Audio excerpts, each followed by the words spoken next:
దొడ్డిగుంట గ్రామంలో దారుణ హత్య, పోలీసులు దర్యాప్తు. గ్రామంలో ఉద్రిక్తత పరిస్థితులు.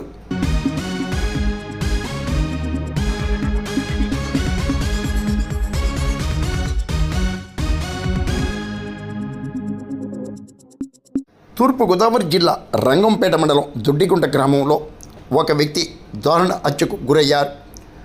పోలీసుల వైఫల్యం వల్లే ఈ పరిస్థితి ఏర్పడిందంటూ గ్రామస్తులు ఆందోళన చేపట్టడంతో దొడ్డిగుంట గ్రామంలో ఉద్రిక్త పరిస్థితి నెలకొంది.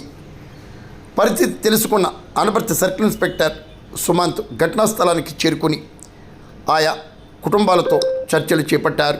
వివాహేతర సంబంధం వల్లే ఈ పరిస్థితి ఏర్పడిందని, ముందుగానే రంగంపేట ఎస్ఐ శివప్రసాద్ స్పందించి ఉంటే పరిస్థితి ఇంత దారుణంగా ఉండేది కాదంటూ ఆ గ్రామస్తులు ఆగ్రహం వ్యక్తం చేస్తూ సిఐ సుమంత్కు ఫిర్యాదు చేశారు. దొడ్డిగుంట గ్రామానికి చెందిన నాగేంద్ర భార్యతో అదే గ్రామానికి చెందిన శివ అనే వ్యక్తి కొంతకాలంగా వివాహేతర సంబంధం కొనసాగిస్తూ నాగేంద్ర దంపతుల మధ్య వివాదాలు ఏర్పడ్డాయి. ఇదే హత్యకు దారితీసినట్లు గ్రామస్తులు వివరిస్తున్నారు. సిఐ సుమంత్ తెలిపిన వివరాల ప్రకారం గురువారం రాత్రి నాగేంద్ర శివను నిలదీయటంతో వాగ్వివాదం చోటు చేసుకుని బలమైన ఆయుధంతో నాగేంద్రపై శివ దాడికి పాల్పడటంతో ఈ ప్రమాదం సంభవించిందన్నారు. వివాదం అనంతరం శివ కూడా పురుగుల మందు తాగి ఆత్మహత్యకు పాల్పడటం ఇక్కడి ప్రత్యేకతగా పేర్కొనవచ్చు.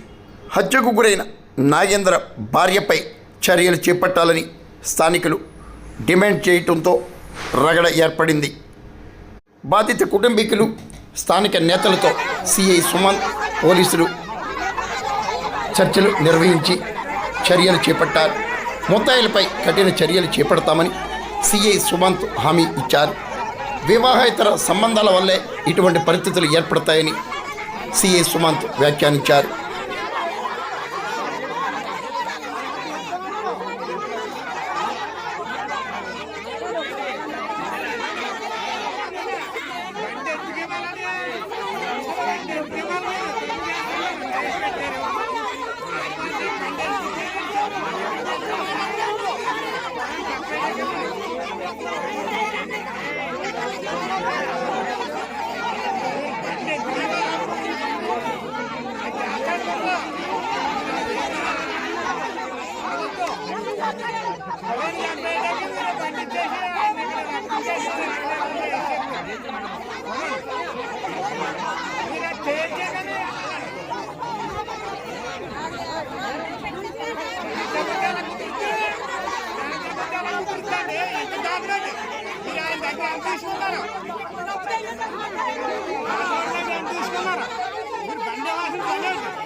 మీరు తగ్గు కూడా శనివారం తగ్గు పెట్టండి. ముందు శనివారం అయింది మాకు వాదన, మళ్ళీ శనివారం రమ్మన్నారు. సరే మళ్ళీ శనివారం రమ్మన్నాడు, మర్నాడు ఆదివారం బండి చేయలేడు.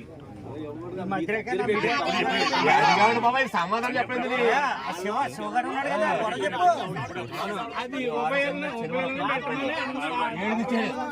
ఏంది చేయలేదు బండి, మేమేం తీసాను బండి పిచ్చుడైపోయి మగుడు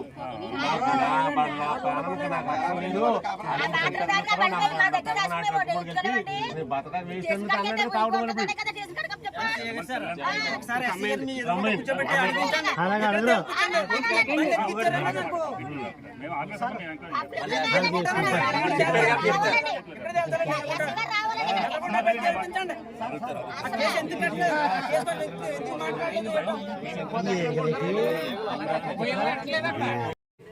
అనపర్తి సర్కిల్ రంగంపేట మండలంలో పెదొడ్డి గ్రామం ఏదైతే ఉందో పెదొడ్డిగుంట గ్రామంకి సంబంధించిన బక్క నాగేంద్ర అనే అతను ఈరోజు ఇక్కడ మద్దతు ఉన్నాడు. దానికి కారణం ఏంటంటే ఈ తోరాటి శివ అని చెప్పేసి ఇతను నల్లమిల్లి గ్రామం. ఈ తోరాటి శివ అనే అతను ఎవరైతే ఉన్నాడో అతను ఈ బక్క నాగేంద్ర అతను డిసీజ్ చనిపోయి ఉన్నాడో ఇతని భార్యతో అక్రమ సంబంధం ఉన్నట్టు, అలాగే భర్త లేనప్పుడు ఈ భార్య దగ్గరికి వచ్చి వెళ్తున్నాడు అని చెప్పేసి చెప్తున్నారు. అలాగే గత రాత్రి కూడా దీని మీద ఇద్దరికి గొడవలు అయింది. భార్య భర్తలకు ఇద్దరు గొడవలు అవడం వలన ఇద్దరు విడిగా ఉంటున్నారు. భార్య కూడా విడిగా వాళ్ళ ఇదే గ్రామంలో దొడ్డికొండ గ్రామంలోనే వాళ్ళ పేరెంట్స్ ఇంటి దగ్గర ఉంటుంది. సో దీంట్లో ఏంటంటే రాత్రి ఏదైతే ఈ తోరాటి శివ అయితే ఎవరైతే ఉన్నాడో అది అమ్మాయితో ఇల్లు కాంట్రాక్ట్ పెట్టిన అతను రాత్రి ఈ అమ్మాయి ఇంటికి వచ్చినట్టు, అలాగే అది భర్త చూసినట్టు, డిసీజ్ చూసినట్టు, దాంట్లో ఇద్దరు కూడా కొంతసేపు దీంట్లో స్ట్రగుల్ అయినట్టు. అంటే ఈ ఊరి చివరన ఏదైతే మనకి అమ్మాయి ఇంటికి దగ్గరలో ఈ పామాయిల తోటల పక్కన ఖాళీ ప్లేస్లో ఈ ఇద్దరు స్ట్రగులింగ్ అయినట్టు, అంటే ఇక్కడ ఇద్దరు కూడా కొట్టుకున్నట్టు, లేదంటే అతను తోరాటి శివ ఎవరైతే ఉన్నాడో అతను మృతుడిని బలమైన ఆయుధంతో తల మీద కొట్టి చంపేసి ఇక్కడ పాడేసినట్టు. ఆ తర్వాత అతను కూడా గాయాలతోనూ అలాగే పురుగుల మందు తాగి అనపర్తి హాస్పిటల్లో జాయిన్ అయినట్టు చెప్తున్నారు. దాని మీద ఇక్కడ ప్రస్తుతం సీన్లోకి వచ్చాము. ఇక్కడ ఏదైతే శవ పంచనామా ఏదైతుందో ఇవన్నీ ఇక్కడ జరిపిస్తాం. అలాగే వాళ్ళ యొక్క బంధువులు యొక్క రక్త బంధువులు ఎవరైతే ఉన్నారో వాళ్ళు ఏంటంటే దీంట్లో భారీ హస్తం కూడా ఉందని చెప్తా ఉన్నారు. దాని మీద కూడా ఇన్వెస్టిగేషన్ చేస్తున్నాం. దీంట్లో ఎవరైతే దీనికి మర్డర్కి పాల్పడ్డారో దాంట్లో ఎవరిని కూడా ఉండే ప్రసక్తి లేదు. అందరినీ కూడా చట్ట ప్రకారం శిక్షిస్తామని చెప్పి తెలియజేస్తాం. ఇన్వెస్టిగేషన్ జరుగుతుంది. ఇన్వెస్టిగేషన్ కంప్లీట్ అయిపోయిన తర్వాత దీంట్లో బాధ్యులైన వాళ్ళందరినీ కూడా ఎవరిని వదలకుండా అందరినీ కూడా చట్ట ప్రకారం శిక్షిస్తాం.